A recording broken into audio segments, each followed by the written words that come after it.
Hello, everyone, and welcome to Indie Game Arcade, a podcast all about indie games. And picking up from the previous week, Joseph is still out doing his moving thing, and I am recording this in the past, which is your future, because I am also unable to record at the usual time as well. So I have pre-recorded 2 episodes, this one and the next one, which is coming out in just a couple days, talking about 2 indie games that came out a couple years ago that I think are extremely important, and I'm also going to discuss some hidden indie gems along with them.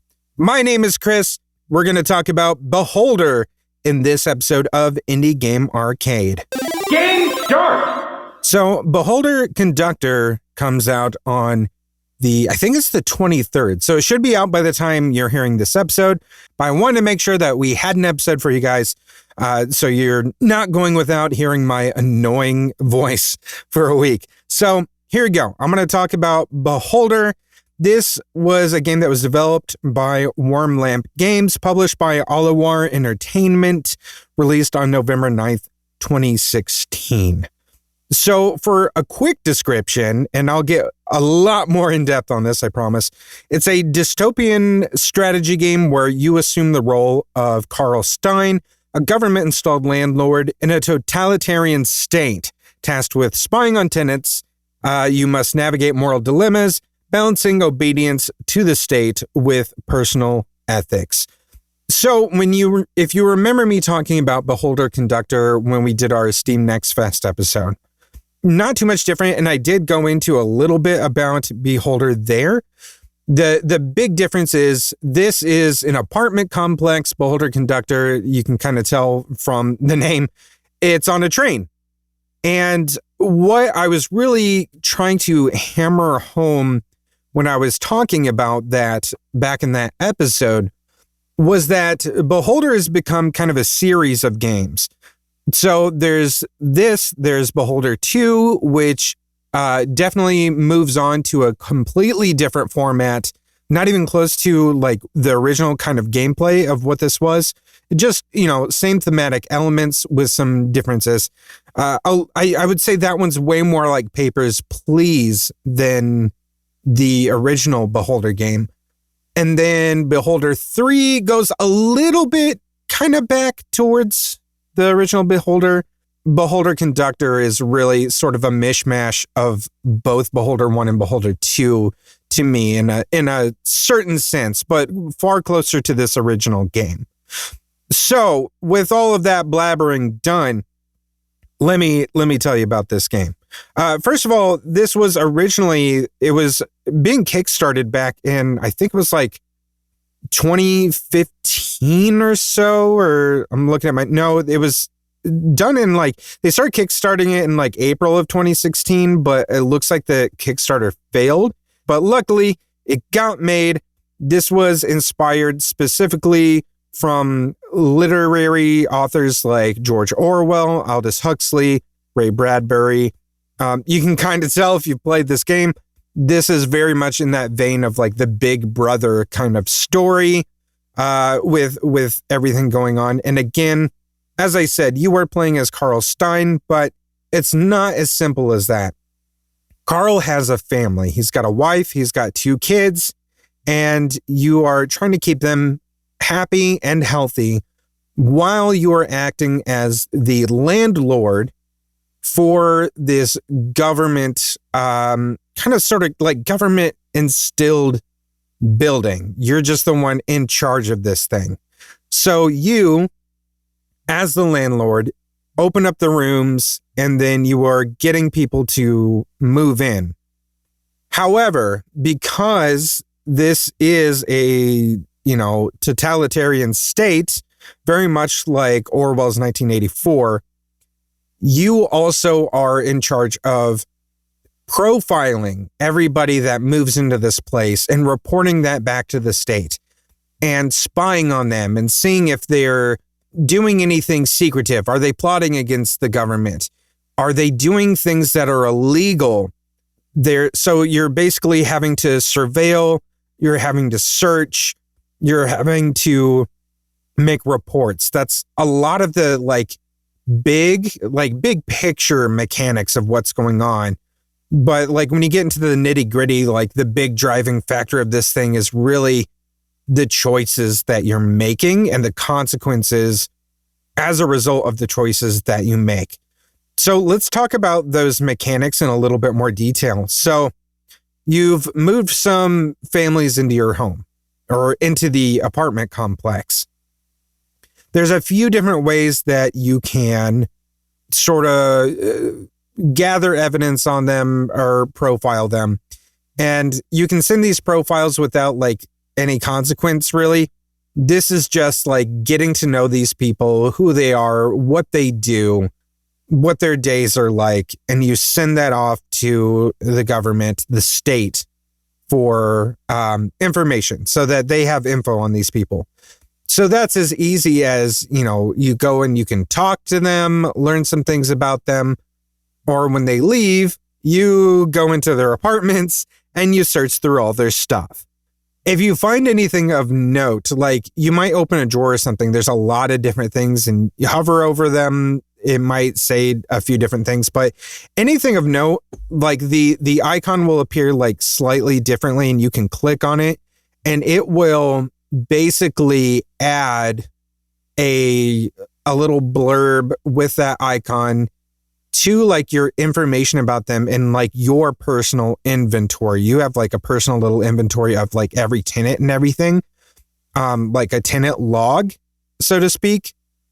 And then you can go back to your computer, which is in the basement of this apartment complex, and use all of the information that you've gathered to make a complete profile on these tenants, send that off to the state. Let me explain why you might want to do that. So there are two currencies that you are really balancing in this game. One is money, one is reputation with the state. Money you're going to need for pretty much everything, for buying supplies, which I'll explain in a minute what kind of supplies you might need, buying things for your family, which again, I'll explain in a minute. You definitely need a lot of money. You're also going to need a ton of money for the end game.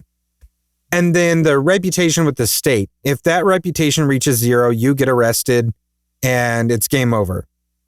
So you got to keep that somewhere, right? That reputation can also be used to purchase certain things. So for example, part of the game, again, is not just profiling, but also spying for the state, making reports. There are like new laws that get added every day. If you've played Papers, Please, you know kind of what I'm talking about, how like the difficulty ramps up because like new laws are constantly being added. It's the same here, and sometimes it's multiple times a day. Let's say second day apples are now outlawed. You need to go around and see like, is anyone eating apples? Are they hiding apples somewhere? How do you do that and you don't get caught? So one thing that you can do is glance through the peephole of their door, right? So that will effectively only give you a small cone of vision. So if we are looking at this apartment complex and we're looking at it from the side where you're seeing into this entire thing and you can see into every room. Well, once somebody moves into that unit blocks out, it turns completely black. You can't see what's going in there.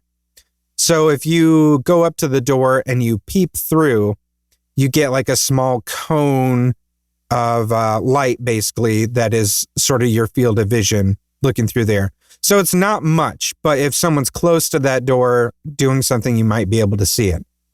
So how can you make it better? You use your money or reputation to buy things like hidden cameras of varying degree. There's like a regular security camera. There's like a upgraded version and then an even more upgraded version of that. If your tenant is off at work or something, or let's say downstairs in the laundry room or in the kitchen eating, you can sneak back into their unit, place the security cameras, and those will give like multiple wider cones of vision for you. And those you don't have to be peeking through the door to be able to use. You will be able to see those like at any point. So if like you have multiple cameras installed in there, they go back into their room at any point pretty much, then you'll be able to see what they're doing. If let's say they start eating that apple, you'll see like a little apple icon above their head turn red. You can click on that. And then yeah, they're doing something illegal. You can add that to your report and report them. The police will show up. It'll play this kind of like marching sort of music, but it's like very sinister and a little creepy. Like it gets to you.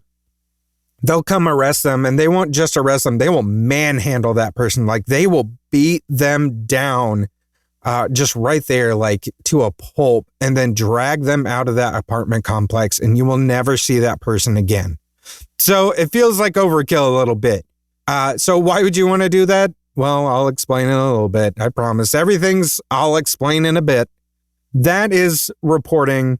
And you have to when you make your report, you have to cite like what the law is that they broke, the evidence that you have about what they did, who they are, what apartment they were in, who else lives in that apartment, like their occupation, like all that kind of stuff.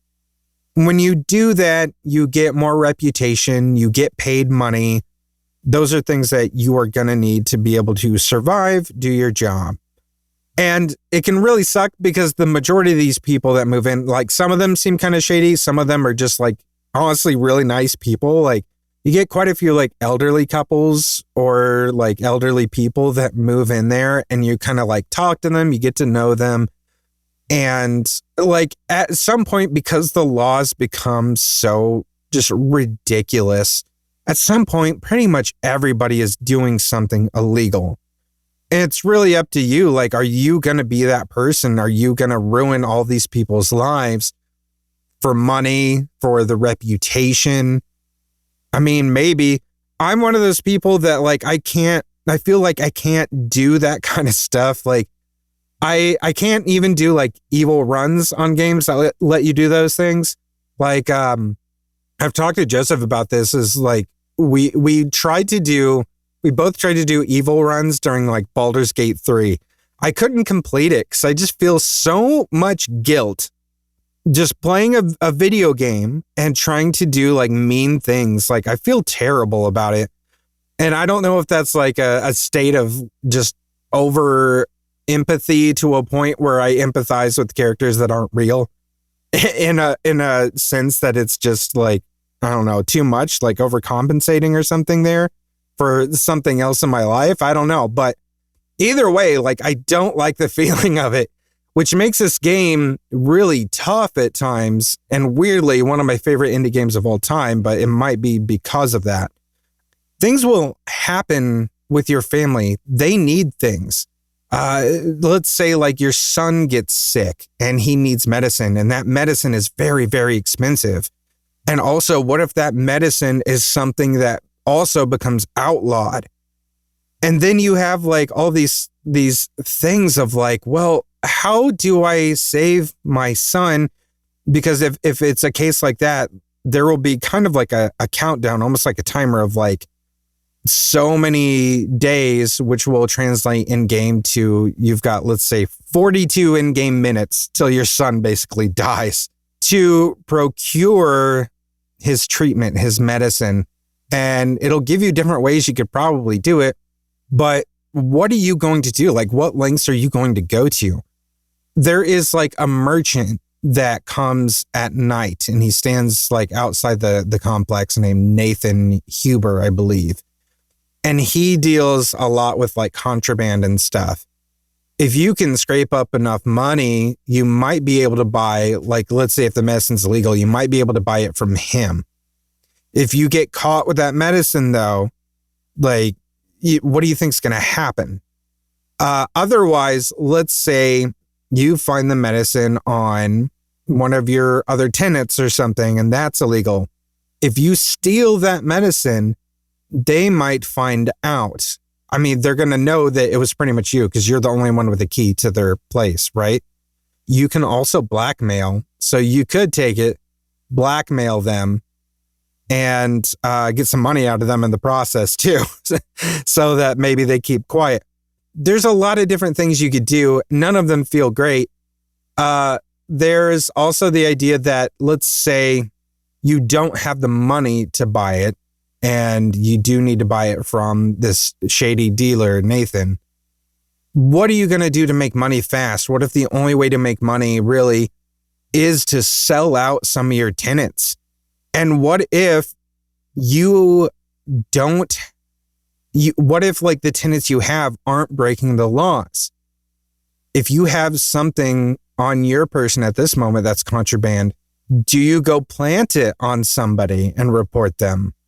These are like the kinds of things that can happen in this game and take place that you have to make these decisions and really decide like how far will you go in these decisions, in these situations and stuff. And it's so fascinating to me to learn, one, the different things that I will do to achieve the outcome I want. So if like, I think the very first time I played this game, I can't remember if I got my entire family out alive.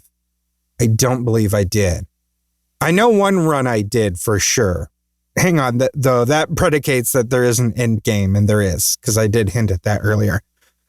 The end game of this is eventually you want to escape the country. Who wouldn't in a country like this with such an oppressive regime? It takes a lot of money to get out of there. And eventually, there's going to be different routes you can take to do it. You might have to completely destroy some people's lives to do it.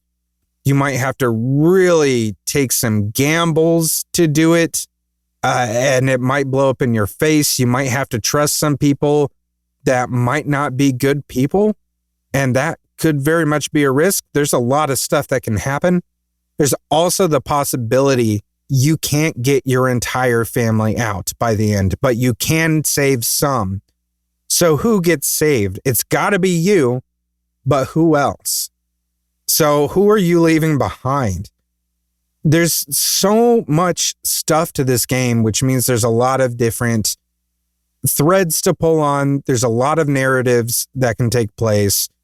There's a lot of different kinds of endings that you can achieve with this too. So honestly, like if this hasn't sold you, then I don't know what will. This is a great game, guys. I'm telling you right now, it's so fun. I have this game on Steam. I've also got it on my phone. I have played it more times than is healthy. And I have to keep myself from replaying it. One, it's got a lot of replayability. Two, I have other games to play. I gotta stop trying to play it. But I feel like at least once a year, I get in this mood where I'm like, it just kind of creeps back in. And there's always games that are like that. I'm going through this right now with Balatro too, because I just bought that on my phone and started playing it again. So it's because of my phone, I think. As soon as I get a game on my phone, it's kind of like game over. I start falling back into it again. Anyway, if you like the idea of being faced with a bunch of impossible decisions and the idea of moral ambiguity and wanting to kind of figure out what decision would I make under these kinds of circumstances, this kind of pressure, what would I do? Would I comply with the state? Would I do anything it takes for my family? Would I try to stick to my morals no matter what? Would I be a good person? What would I sacrifice? This is a game that will teach you those things about yourself to a degree. And I love that about this game. And I think that is probably one of the bigger things that sticks with me and is why I love it so much. It is absolutely in my top 10 favorite indie games of all time. And will probably be on that list for the foreseeable future. If you played it, you do like it, there is a DLC called Blissful Sleep, which features another character and a few extra themes to go along with the kind of stuff that you already would come to expect. There's Beholder 2, which I talked about earlier, that released in 2018. And this focuses to more of a bureaucratic sort of setting. And from the standpoint of like working in an office building as part of the state, which is why I talked about how that one feels a little bit more like Papers, Please, where there's a lot more of like procedural kind of stuff with it, because you're working more desk job kind of things, not through the whole game, but there are stages of that game that are more desk job processing things in a Papers, Please like way than you were doing in Beholder 1.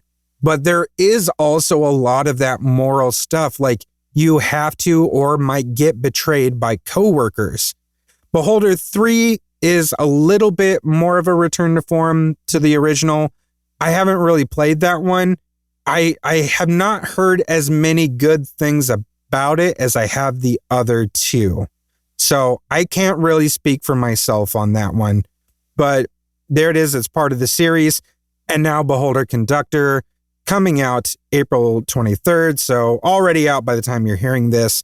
And this is a spin-off / prequel to Beholder 1, where like you even see Carl Stein and his family get on the train. So they're like on their way to this location, to this job before the events of the game. So I'll probably play a little bit of that on our YouTube channel if I can ever get away from playing Blueprints, because I'm so stuck on that game. I didn't think I was going to get as sucked in as I did.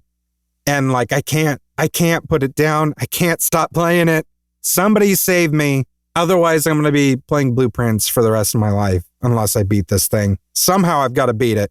Combo! All right. Now, as promised, I have 3 games, 3 hidden indie gems that still have a little bit of that kind of oppressive totalitarian regime sort of thing in line with Beholder that I want to talk about real quick.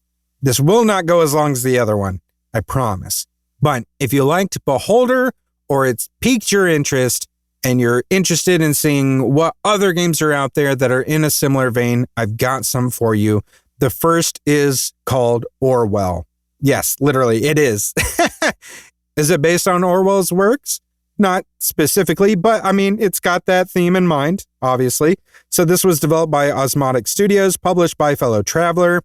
For a quick description, this is a dystopian surveillance thriller where you monitor citizens and decide what information to pass to the government. So you're basically a agent that gets newly recruited to this government system. You get recruited to this government agency, and you are going to be working within this system called the Orwell system, which is the super powerful surveillance tool that is going to be used to investigate national security threats by like hardcore spying on civilians. The crux of this thing, how it kind of starts, there's sort of like a threat of like a terrorist attack, and you're kind of doing things to try to like figure out who is behind it, or when it happens, who did it, who carried it out, who's connected, what do they know, who do they know, who else is connected. And it kind of like, you sort of start with this node of information of like getting like, let's say a face off of a security camera, and then looking for them in other things like social media and finding their name. Where else has their name been in blogs or articles, and who else has been a part of that blog?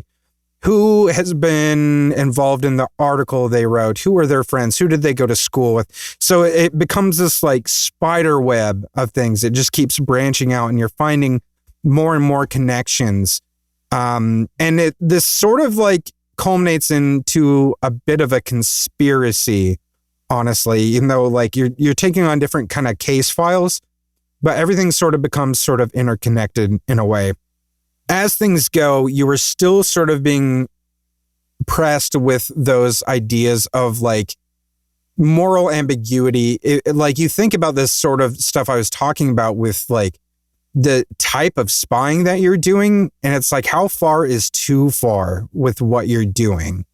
It reminds me of like I don't know, for folks in the USA, and I know other countries have gone through this, but in the USA specifically, we went through a lot of this. I mean, it's not to say we're probably going through a little bit of it now, to be honest, but like during the George W. Bush years, there was a lot of stuff like this going on, and a lot of questions being asked of like, are we going too far when like all the phones were being tapped and everything in the wake of like 9/11 and stuff. So it feels a lot like that kind of stuff. So it's really exploring those themes of like, what is privacy? What is too much power?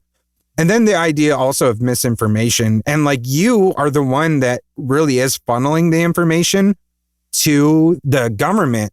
So it's like you could accidentally send them misinformation, or you could purposefully send them misinformation if you decide that you don't like what we're doing, or you don't trust the government, let's say, or maybe you think the government is like really hounding on this one specific person, or there's a person connected to things that are going on, but like to you, you think this person, there's no way they're really involved. So you feed misinformation to kind of like get the government off of them and focus somewhere else. Those are all things that you can do in this game. It's all done through point and click data collection, where you are dragging and dropping chunks of data from sources like social media, emails, articles, voicemail transcriptions, and putting that into like reports or whatever to send to, this Orwell system. There's multiple endings, obviously, based on like the different narrative branches and things that you travel down. So it really depends on your surveillance style, the ethical choices or unethical choices that you make. It was a lot of fun. I had a really good time with it. There's also a second game. I believe it's called Orwell, Ignorance is Strength. And both of them were a lot of fun. There's a lot of replayability because of the branching narratives and the consequences. I played one. I don't remember if it was the first one or the sequel. And the ending I got to, like, someone was like, "Oh, that wasn't even the good ending. Like, why did you even post that? Like, you didn't even get to the good one." But like, I got to a conclusion that took me like several hours. But anyway, that just goes to show, like, there's a lot that you can do with this. It's very much a you are the guy in the chair kind of game, if you know what I mean. And this next game is going to be a little bit similar to that. This is called Song of Farca. This was developed by Wooden Monkeys, also published by Alawar, much like the Beholder series. For a quick description of this one, a cyber noir detective game where you solve cases through hacking and remote surveillance from your apartment.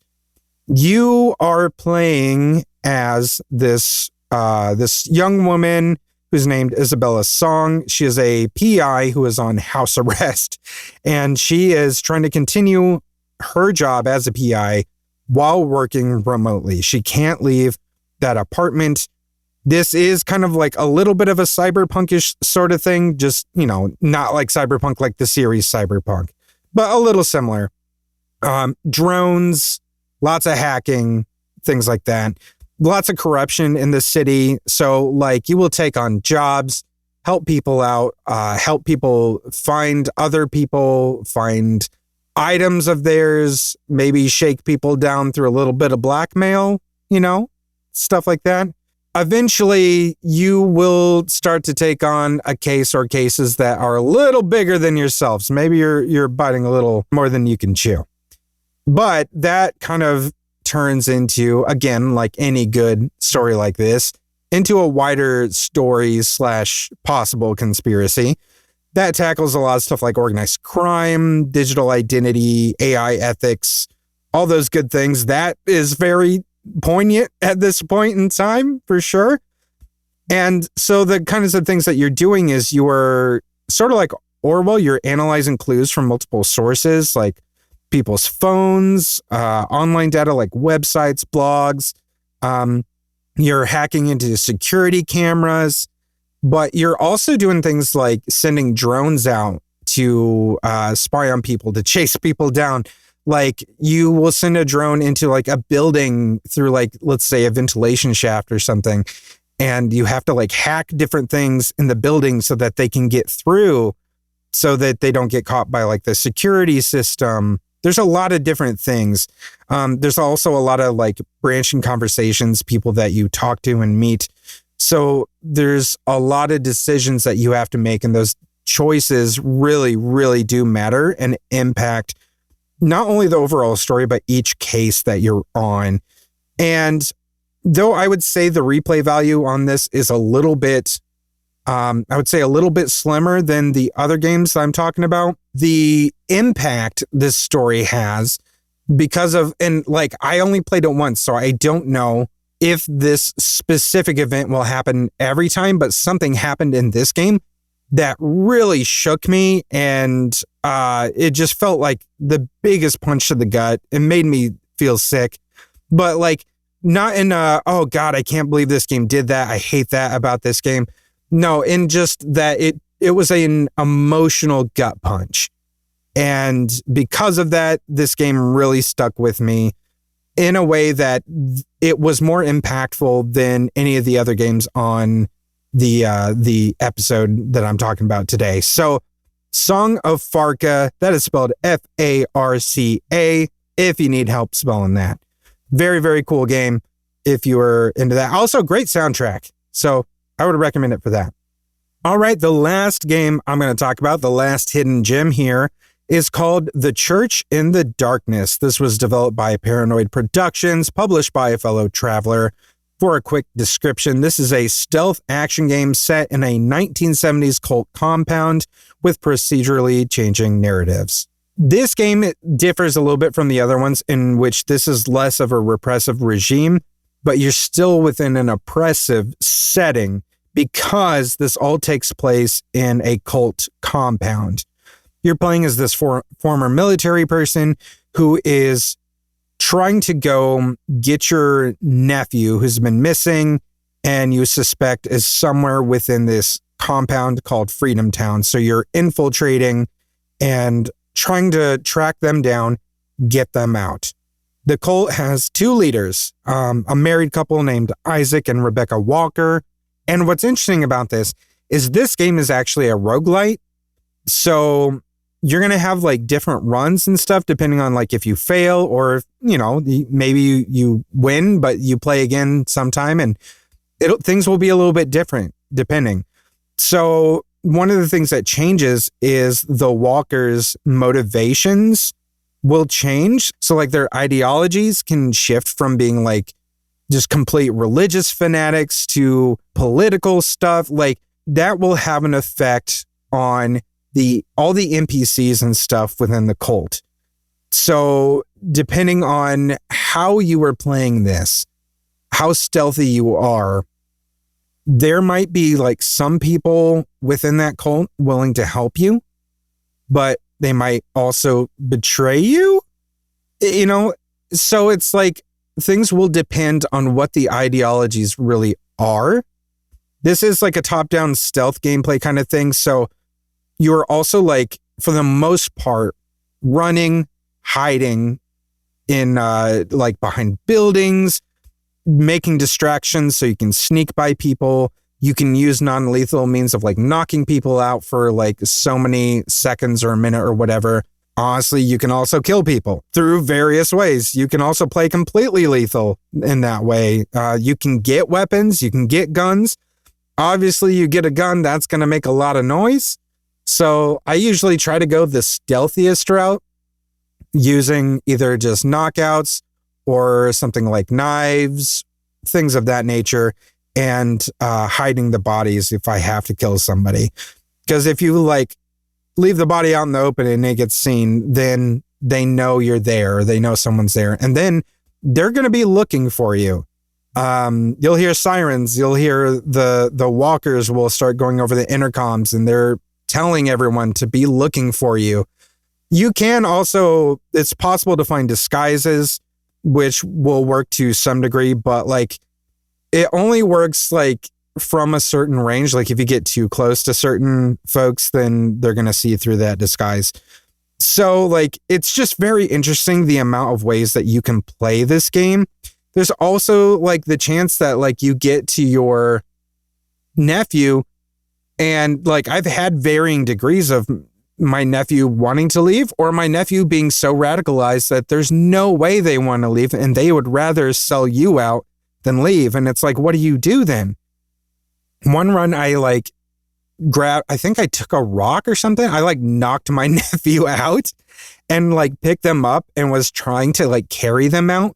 But like, you can't hide then. So it's like, what do you do? It makes it so tough and so interesting. I absolutely love that. There's just this idea of like this freedom, this open-ended exploration within this compound. So you can come up with all these different like infiltration strategies and exit strategies. And like, you might come up with what you think is the perfect plan just for one thing to go awry. And it just blows everything out the window. And then you're improvising it from here on out. And I think that is such a rush. And it makes this game extremely fun. This has a very high replay value as well because of that. In fact, there's like over 20 different endings depending on like your approach, the relationships that you make as far as like different people within the compound that may or may not help you, your relationship that takes place between you and your nephew with the walkers who are running this thing. So it's a lot of fun. It's really interesting. That is The Church in the Darkness. All three of those games, I never hear anybody really talk about, and they deserve to be talked about. They deserve to be played because all three of them, I think, are fantastic games, all in their own ways. Some of them are vastly different than the others, but they all have a lot of replayability, a lot of fun to them. So I had a good time with all of them when I played. So if you like these games with like having to make these hard choices, with having to deal with like struggling under like oppression and seeing like just what you will do in that circumstance, with having to try to circumvent and possibly destroy an oppressive system from within it. If you are into that stuff, any of the four games I talked about will be up your alley. And I would recommend that you check all four of them out on Steam or wherever you play your games. And speaking of recommending things, if you enjoyed this episode, please do me a favor. Share this, or at least recommend this episode, this podcast, to others that love indie games. That's why we make it. That's why it's here. It's because we want to share our love of indie games and we want to support indie game developers and creators everywhere. As always, you can catch me playing some of the games that we discussed on the show, along with other Let's Play content over at our YouTube channel, which is youtube.com/nerdsloth. I do have Let's Plays of the majority of the games I talked about on here. Some of those videos were from like my old channel from years and years ago, my old Spartacus channel, but I did upload them into the Nerdsloth YouTube channel. I think that includes Beholder, Orwell. I don't remember if I did that on that old channel or on Nerdsloth, but both of those will be here. Beholder, Orwell. I know I did like a one-shot of Church in the Darkness, so those are there. The only one I don't have a Let's Play of is Song of Farca. But eventually, maybe I'll get there. I'll play it again and upload that. So anyway, if you are not sure, if you're feeling a little money shy on those and you're just not sure if they're the games for you, but you're kind of interested, I encourage you to head over to our YouTube channel, do our search, look for Beholder, look for Church in the Darkness, look for Orwell or Orwell Ignorance is Strength. I did both of the games, and check those out. I promise I will be as entertaining as I can possibly be. We also have hundreds of hours of bonus content for $1 a month over at our Patreon. That is what we call the Nerdsloth Treehouse. That is patreon.com/nerdsloth. And when I say hundreds of hours, I am not joking. It is hundreds of hours of bonus content.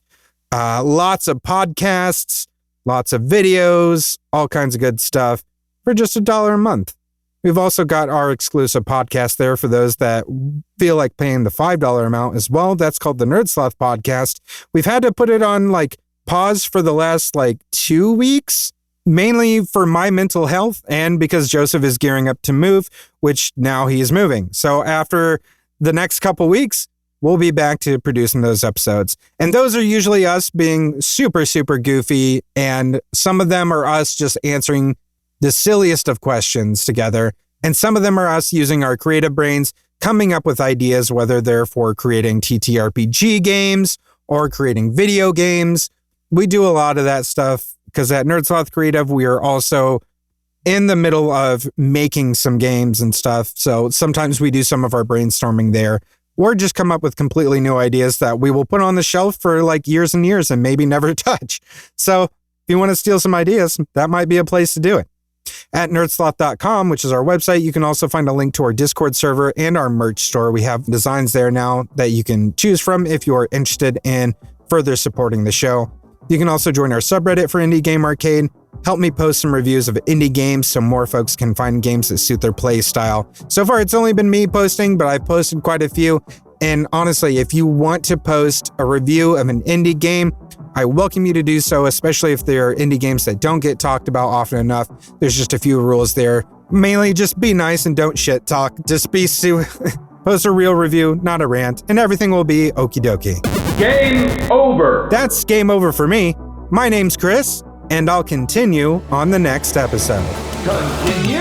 Indie Game Arcade is recorded and produced by Sloth Creative. If you're looking for more gaming content, head over to youtube.com/nerdsloth.